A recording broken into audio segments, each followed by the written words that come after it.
Estrés y mente. Aparte de aquel estrés que es ocasionado por sustancias químicas del propio cerebro o ajenas a este, y por medio de excesivas influencias energéticas por parte del entorno, la mente puede exigirse demasiado y sobrecargarse por medio de estrés que ella misma genera. Los factores que con mayor frecuencia actúan en un estrés autogenerado son las obsesiones y las contradicciones internas. Las obsesiones o las imaginaciones compulsivas actúan en la mente como cintas sin fin. Por ejemplo, como una cinta de película que presenta una escena una y otra vez. Una cinta mental sin fin consta, en cambio, de material imaginativo que ayuda a suprimir otros pensamientos que han sido reconocidos como peligrosos, demasiado problemáticos o demasiado atormentadores. A menudo esta va acompañada por conductas compulsivas y con eso se origina mucho estrés que obstaculiza masivamente las funciones corporales y mentales. El problema que esconde esto es que tenemos que tomar algunas decisiones existenciales muy dolorosas y para eso tenemos que alisar y colocar en orden algo en nuestra vida. Y nuestra conducta compulsiva ayuda a aplazar las decisiones pendientes. En situaciones de conflicto, la mente se comporta como si hubiera determinado no tomar una decisión sobre algo reconocido como importante. Un ejemplo sencillo sería el de un estudiante que se encuentra ante dos posibilidades que se excluyen recíprocamente. Debe decidirse por una propedéutica médica o por un seminario de actuación teatral. Y aunque él sabe exactamente que tiene que decidirse de inmediato, aplaza cada vez más su decisión. Una situación así está conectada con un estrés considerable. Formas de debilidad más abrumadoras y duraderas para tomar decisiones se originan por hacer constantemente preguntas acerca de temas que se consideran sumamente importantes, aunque esas preguntas no tengan un significado existencial y para colmo tampoco puedan ser contestadas. Aquí vienen algunas respuestas acreditadas que ya han ayudado a muchas personas a las siguientes preguntas. Por ejemplo, ¿por qué estoy aquí en realidad? Se puede contestar: para solucionar los problemas pendientes con cualquier forma de apoyo que se me presente. Si alguien pregunta, ¿por qué me pasa esto justamente a mí? Se puede contestar, porque usted todavía no ha encontrado cómo se puede cambiar la situación. Y si alguien quiere saber quién soy yo, se puede contestar, usted mismo tiene que decidir quién quiere ser. Y si finalmente uno se pregunta, ¿quién hace entonces esta pregunta? Si el universo es infinito, entonces su centro puede estar en todas partes y por eso cualquiera puede hacer una pregunta así. Bien, ¿y qué quiere entonces usted ahora en realidad? La mente y el cuerpo cooperan en forma continua e ininterrumpida. En realidad sería más preciso decir que ambos siempre interactúan recíprocamente, porque los dos no se comportan siempre como si formaran una unidad. Cuando la mente produce un pensamiento, el cuerpo reacciona ante eso. Cada pensamiento inicia procesos neuroquímicos que corresponden a la esencia del pensamiento. Vamos a hacer un experimento sencillo. Imaginemos por un momento que somos un mendigo en Londres, en la Edad Media. Como no tenemos dinero, tenemos que sacar el agua de un canal de desagüe con un cuenco y beber. Vamos, huela y deguste el agua. Alto. Eso basta. Yo no deseo que tú sufras de náuseas mientras escuchas esto. Solamente pensar en eso habría producido reacciones neurológicas, químicas e incluso musculares en tu cuerpo. Si por el contrario, tú te hubieras resistido al experimento, con seguridad habrías tenido entonces un sabor a podrido en la boca y habrías sentido que tu cuerpo se sublevaba y se sentía totalmente miserable. Ahora imaginemos que somos un rey o una reina de la Atlántida y estamos sentados en un valioso trono de terciopelo y marfil, mientras el mensajero de Lemuria nos entrega un cofre de ámbar que está lleno de rubíes, diamantes y esmeraldas. Sostengamos el cofre y toquemos las joyas, mientras todo el séquito se regocija con nuestra sabiduría diplomática. Tal vez hayas sentido la superficie de las joyas y hayas tenido una sensación agradable, hayas sentido frivolidad o registrado otro efecto perceptible por los sentidos. Si tú te imaginas que te enfermas, tu cuerpo examinará la memoria y comenzará a producir las reacciones y sustancias corporales necesarias para presentar los síntomas respectivos. Y si te imaginas que vuelves a mejorarte, tu cuerpo comenzará de inmediato con las preparaciones necesarias para el proceso de sanación. Pero si tú no te puedes concentrar por un tiempo suficientemente largo, entonces solamente lograrás resultados parciales. El cuerpo reconoce a la mente como autoridad, pero de igual modo respeta el recuerdo, la energía y la opinión de otras personas. Hay personas de edad avanzada que todavía se someten a los deseos de sus padres que ya han fallecido hace mucho tiempo. Y también muchas personas con muy poca autoestima que no logran decirle a su cuerpo cómo debe comportarse. La conexión entre la mente y el cuerpo se produce por medio de las emociones. Las emociones son ondas energéticas que transportan mensajes. Cuando la mente se comunica con el cuerpo, este último reacciona en la medida en que las emociones han sido estimuladas por un pensamiento. Con eso, las emociones transportan elementos del pensamiento más o menos como una onda de radio transmite informaciones. Cuando por el contrario, el cuerpo se comunica con la mente, este se sirve del recuerdo para lograr efectos similares. Las emociones existen solamente en la medida en que son percibidas. Estas no son almacenadas, en eso se parecen a las olas del océano, que tampoco se pueden almacenar. Cuando tenemos un pensamiento alegre o una experiencia despierta, un recuerdo alegre, el cuerpo produce una emoción alegre. Si tenemos un pensamiento temible o la experiencia despierta un recuerdo temible, entonces el cuerpo produce también una emoción temible. Las emociones siempre aparecen al mismo tiempo que lo que las activa. Cuando el pensamiento estimulante o el recuerdo activador desaparecen, también desaparece la emoción. Las emociones no son ni almacenadas ni reprimidas. Ninguna persona es un arsenal errante de antiguas emociones, tal como nadie tampoco respira el aire de ayer o juega con las mismas olas del día anterior. Pues bien, si tú no llevas contigo ninguna emoción reprimida, ¿por qué caes en una crisis que interrumpe tan poderosamente emociones que se basan en sucesos pasados? La respuesta tiene que ver con una combinación de estímulo, reacción y energía de tensión.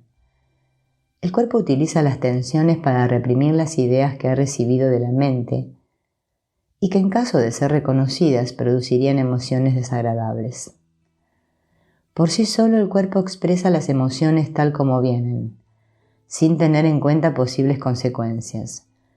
Pero cuando la mente llega a la conclusión de que ciertas emociones no deben ser expresadas o que ciertas ideas o recuerdos no deben reconocerse, porque son dolorosos o peligrosos, entonces el cuerpo los reprime con el único método que dispone, por medio de tensión muscular, y eso significa que los músculos no pueden moverse. Cuando las células no pueden actuar, los recuerdos tampoco pueden tener un efecto y no existirán las emociones. Imagínese esas secuencias como la construcción de un dique, que debe producir que las olas ni siquiera se puedan originar, o como la función de protección de una montaña, que retiene el viento del norte y que protege al mar del sur, de tal manera que su superficie permanezca quieta y serena. Sin embargo, las laderas de la montaña protectora se desgastan bajo la influencia constante del viento, y también el cuerpo se debilita bajo la permanente influencia de la tensión. Cuando el efecto de ideas o experiencias similares adicionales aumenta en una medida en que el cuerpo ya no consigue generar la tensión adicional necesaria para reprimir las reacciones, o cuando la tensión total ya no se puede soportar en absoluto, entonces ocurre inevitablemente una explosión emocional que seguirá empeorando por medio de la tensión liberada con esa catástrofe. Las emociones son el medio con cuya ayuda se comunican recíprocamente la mente y el cuerpo. Cuando la mente siente alegría o sufrimiento, en el cuerpo se lleva a cabo una reacción emocional. Cuando el cuerpo siente placer o dolor, en la mente ocurre igualmente una reacción emocional. Cada pensamiento causa una perturbación o agitación fisiológica. Los pensamientos que tienen poco que ver con las dos condiciones fundamentales de dolor o placer ocasionan solo poca perturbación o agitación y apenas se notan como cambio de conducta. La duración en el cargo de los presidentes de Estados Unidos a la mayoría de los estudiantes les entra por un oído y les sale por el otro. Muy diferente es cuando tienen que dominar esos datos para una prueba, pero ya poco después de la prueba han olvidado todo nuevamente. Los pensamientos que tienen que ver directamente con sensación corporal o mental de dolor o de placer pueden en cambio producir perturbaciones o agitaciones significativas. La fortaleza actual depende de la magnitud de las respectivas condiciones fundamentales de dolor o placer. Los pensamientos acerca de un ladrón en la casa o de la recepción de una orden al mérito conducen a masivos cambios energéticos y psíquicos. De manera similar, cada cambio corporal, sin importar cómo se haya iniciado, produce una perturbación o agitación de los procesos de pensamiento que se llevan a cabo en la mente. Abracadabra es probablemente la palabra mágica más conocida del mundo.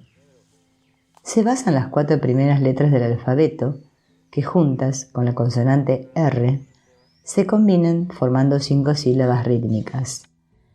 La palabra mágica es para producir instantáneamente los resultados deseados. ¿Por qué la gente cree en palabras mágicas y en fórmulas mágicas? Porque éstas funcionan a veces, pero no siempre. ¿Cómo podemos utilizar palabras de manera que se presenten de inmediato efectos sanadores? Si a ti te gustan los cuentos y te gusta leer leyendas de caballeros e historias de magia, o ver películas y series de televisión acerca de magos y brujas, entonces sabes que lo importante son las palabras mágicas. Estas constituyen las partes principales de las fórmulas mágicas. Con seguridad no es muy difícil conseguir ingredientes mágicos como ojos de sapo y lenguas de lagarto, pero si no se dominan las palabras adecuadas, todas esas cosas no sirven para nada. ¿No es curioso que en inglés la palabra para indicar magia, hechizo o fórmula mágica, spell, sea la misma para indicar el verbo deletrear? También forma parte de la tradición de la magia que fórmulas mágicas son aprendidas de memoria o leídas de libros. Por lo menos en la tradición occidental, no forman parte de la transmisión de boca en boca. En tiempos prehistóricos, la pintura rupestre y los dibujos en las rocas tenían un significado mágico que solamente conocían algunos iniciados. Cuando con el tiempo estos se hicieron cada vez menos comprensibles y perdieron su carácter representativo, parecieron obtener aún más poder mágico. Una persona que dominaba la capacidad rodeada de misterio de leer, solamente necesitaba los signos en una placa, en un papiro o en un pedazo de papel y podía informar acerca de una batalla del pasado. Podía ver lo que se ocultaba en la bodega de un barco. Podía predecir la llegada de las estaciones del año e incluso prever un eclipse solar. Esa era pura clarividencia. Otros papeles llenos de signos y sellos mágicos podían llevar a personas a cumplir órdenes. Algo así era considerado psicoquinesis o influencia a través de grandes distancias. Otros documentos comunicaban la voluntad de los dioses o revelaban la palabra de Dios. Eso era magia del más alto nivel. No es de extrañarse que se le atribuyeran poderes mágicos a la palabra escrita o a la palabra hablada derivada de esta. La magia surgió del secreto. Cuando la escritura se propagó cada vez más, los signos escritos perdieron mucho de su secreto y por consiguiente también de su magia, aunque algunos poetas y un número pequeño de escritores todavía la pueden invocar. Pero donde hay secretos también hay magia todavía. Mientras menos conocido sea un idioma, mayores poderes mágicos se le atribuyen. Imagínense en un mago con una barba puntiaguda y una capa con franjas negras y rojas.